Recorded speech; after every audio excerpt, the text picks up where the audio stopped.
तो आज की इस वीडियो में हम वेजाइनल इन्फेक्शन के बारे में जानेंगे कि वेजाइनल इन्फेक्शन क्या होता है, किसके कारण होता है, क्या इसके लक्षण होते हैं और क्या इसका इलाज होता है। ये सारी चीज़ें आज हम इस वीडियो में डील करेंगे। तो आइए आज की वीडियो में स्टार्ट करते हैं। वेजाइनल इन्फेक्शन जो महिलाओं में होने वाला संक्रमण होता है। वेजाइनल इन्फेक्शन को जानने से पहले हम नॉर्मली फीमेल रिप्रोडक्टिव सिस्टम के बारे में थोड़ा सा जानते हैं। जो फीमेल रिप्रोडक्टिव सिस्टम होता है उसको दो पार्ट्स में डिवाइडेड किया जाता है। एक होता है एक्सटर्नल और एक होता है इंटरनल। एक्सटर्नल यानी जो जितनी भी बाहर की चीज़ें हो जाती है, इंटरनल यानी जितनी भी अंदर की चीज़ें हो जाती है। एक्सटर्नल में जो वल्वा होता है, वल्वा के अंदर चार चीज़ें होती है: क्लाइटोरियस, लीबिया मेजोरा, लीबिया माइनोरा और वेजाइनल ओपनिंग। ये चार चीज़ें होती है, ये होती है फीमेल रिप्रोडक्टिव जो सिस्टम होता है उसके एक्सटर्नल में। और इंटरनल में क्या क्या आ जाता है? Fallopian tube, ovaries, uterus, cervix and vagina. ये सारी चीज़ें इंटरनल में आ जाती है। तो ये जो फीमेल रिप्रोडक्टिव सिस्टम होता है इसको दो पार्ट्स में डिवाइडेड किया जाता है। अब हम समझते हैं कि जो वेजाइनल इन्फेक्शन होता है ये क्या होता है। Vaginal infection mean inflammation of vagina, itching और सोरनेस एंड रेडनेस। कहने का मतलब है कि वेजाइनल इन्फेक्शन में इन्फ्लामेशन हो जाती है कि जब वेजाइना होती है वहाँ पे सूजन हो जाता है और वेजाइना में बहुत ज़्यादा खुजली चलती है और वो जो वेजाइना होती है वो पूरी तरीके से रेड यानी बहुत रेड रेड देखने को मिल सकती है। उसी को बोलते हैं vaginal infection. Vaginal infection can be caused by bacteria, fungi, parasite, virus growing in the around of your vulva and vagina। और जो वेजाइनल इन्फेक्शन है किसके कारण होता है?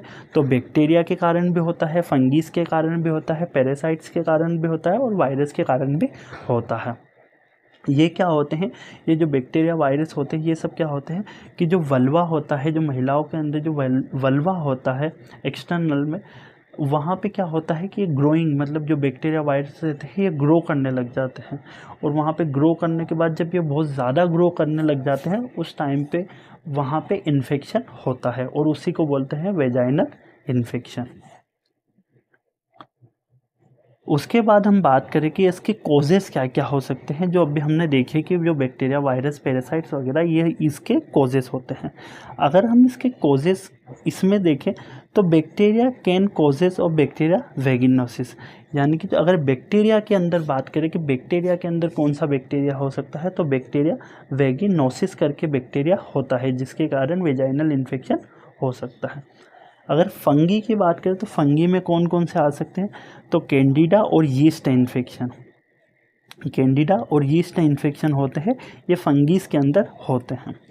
पैरासाइट की बात करें तो ट्राइकोमस वेजाइनालिस, ये एक पैरासाइट होता है जिसके कारण भी महिलाओं के अंदर वेजाइनल इन्फेक्शन हो सकता है।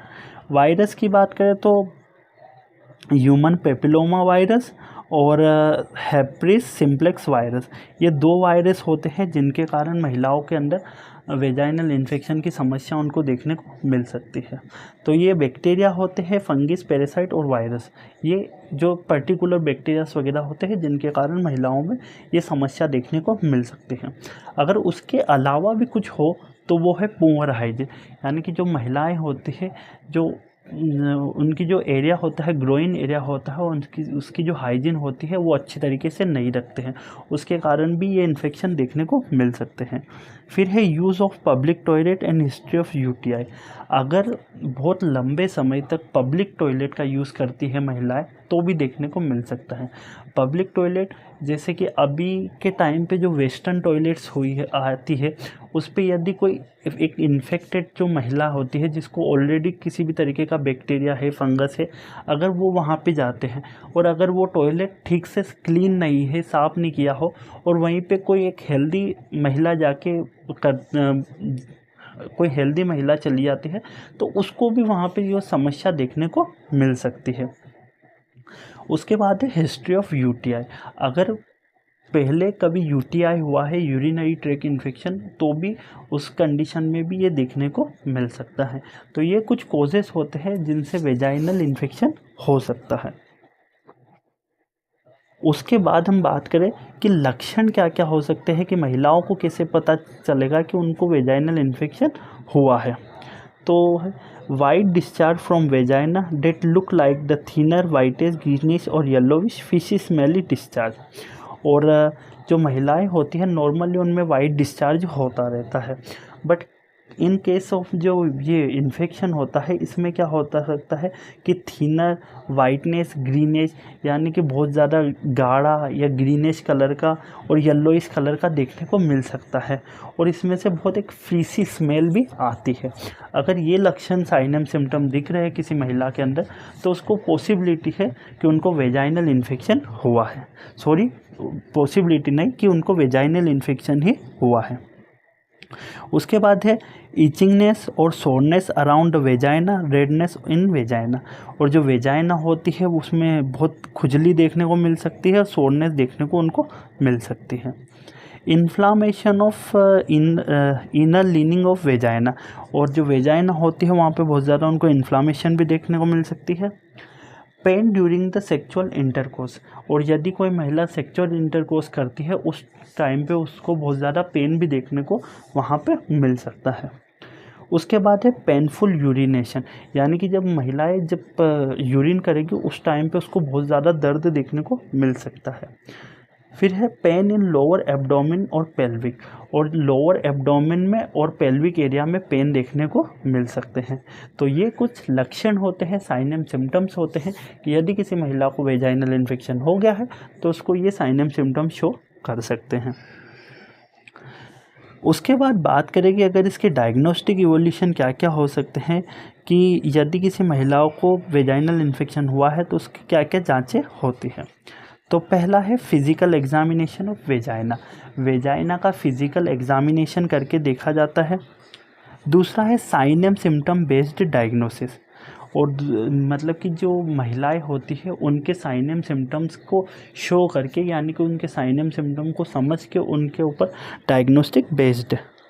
उसके बाद है पेशेंट मेडिकल हिस्ट्री, यानी कि पेशेंट की मेडिकल हिस्ट्री देखी जाती है कि उसको प्रीवियस में यानी पहले कोई यूटीआई या कोई और तरीके का पहले इन्फेक्शन ना हुआ हो। उसके बाद है सैंपल ऑफ डिस्चार्ज और cell from the vagina using the small cotton around the swab, और ये एक किट आती है जिसमें क्या रहता है कि जो वेजाइना का जो डिस्चार्ज होता है उसका कुछ सैंपल लेकर लैब टेस्ट किया जाता है। उसके बाद क्या है कि examine under the microscope of laboratory identification of micro organism. तो ये जो स्वैब होता है इसमें जो सैंपल लिया जाता है उसका एग्जामिन करके देखा जाता है कि माइक्रो ऑर्गेनिज्म के बारे में जाना जाता है। उसके बाद है कि examine of blood test and urine test, और ब्लड टेस्ट और यूरिन टेस्ट भी महिला की जाती है। तो ये कुछ डायग्नोस्टिक इवोल्यूशन होते हैं कि यदि किसी महिला को वेजाइनल इन्फेक्शन हो जाता है तो उस टाइम पे ये डायग्नोसिस उसकी की जाती है। उसके बाद हम बात करें कि ट्रीटमेंट को जानने से पहले समझते हैं कि जितनी भी जो महिलाएं होती है वो खुद प्रिवेंशन क्या क्या रख सकती हैं। तो प्रिवेंशन में उनके पास दो ऑप्शन होते हैं कि वेजाइनल हाइजीन वॉश, कि जो वेजाइनल की जो हाइजीन वॉश होते हैं जिनसे उनकी जो वेजाइना है उनकी जो हाइजीन है उसको मेंटेन करके रख सके, जिसमें क्या आ सकते हैं तो एक वी वॉश होता है और एक होता है इंटी वॉश। ये दो प्रोडक्ट आते हैं तो महिलाएं यूज़ कर सकती है जिनसे जो वो जगह होती है ग्रोइन एरिया की वो अच्छी तरीके से क्लीन रख सके। महिलाओं को जो सूट कर सके इन दोनों प्रोडक्ट में से वो लगा सकती है। इनको दिन में 1, 2 या 3 टाइम जितनी भी मतलब आप 2 से 3 बार इनको यूज़ कर सकते हो, जिससे क्या रहेगा कि वो जो जगह होगी वो अच्छी तरीके से क्लीन हो सके। फिर उसके बाद इसके ट्रीटमेंट की बात करें कि ट्रीटमेंट में क्या क्या होते हैं, तो ट्रीटमेंट में कुछ ओरल टेबलेट्स दी जाती है जिसमें आ जाती है मेट्रानिडाजोल, टीनिडाजोल, सेक्निडाजोल, निमोराजोल और फ्लूकेनाजोल। ये कुछ एंटीबायोटिक्स होती है जो महिलाओं को दी जाती है, और ये जो टेबलेट्स होती है ये आप अपने आप से ना लें, आप अपने डॉक्टर से कंसल्ट करें, क्योंकि ये जो जितनी भी टेबलेट्स होती है इनके डोज आपके डिसीज़ या कंडीशन के ऊपर दिए जाते हैं। तो ये कुछ एंटीबायोटिक्स होती हैं जो महिलाओं को दी जाती हैं। इनमें से कोई एक टेबलेट लेनी होती है जो महिलाओं को सूट कर सके। उसके बाद कुछ ड्रग्स वो रहती है इंट्रावेजाइनली, ये जो ड्रग्स होते हैं ये जो फीमेल्स की वेजाइना के अंदर रखने उनको होती रहती है। इनको रात में वेजाइना के अंदर रखना होता है। इसमें कौन कौन से आ जाते हैं, तो क्लोट्रीमाजोल वेजाइनल टेबलेट और क्विनिडोक्लोर और हाइमाइसिन और डायोहाइड्रोक्विंस और नेटामाइसिन। तो ये कुछ टेबलेट्स होती है जो महिलाओं को जो वेजाइना होती है उसके अंदर रखनी होती है। और ये जो टेबलेट्स होती है सिर्फ एक टेबलेट्स रात को वेजाइना के अंदर रख के सो जाना होता है। और ये जो जितनी भी जो टेबलेट्स होती है आप अपने डॉक्टर के कंसल्ट के ऊपर ही लीजिए। ये इस वीडियो को देख के आप कोई भी टेबलेट खुद से ना लें। उसके बाद है कि कुछ क्रीम्स भी आती है जिससे कि इसमें आ सकता है बीटाडिन वेजाइनल एक तरीके की क्रीम भी होती है, और क्लाइमाइडिसिन क्रीम और जेल, ये कुछ जेल भी होते हैं जो महिलाएं यूज़ कर सकती हैं। तो आई होप आपको वीडियो अच्छी लगी होगी, और अगर आपको हमारी वीडियो अच्छी लगी हो तो like share and subscribe. Thank you.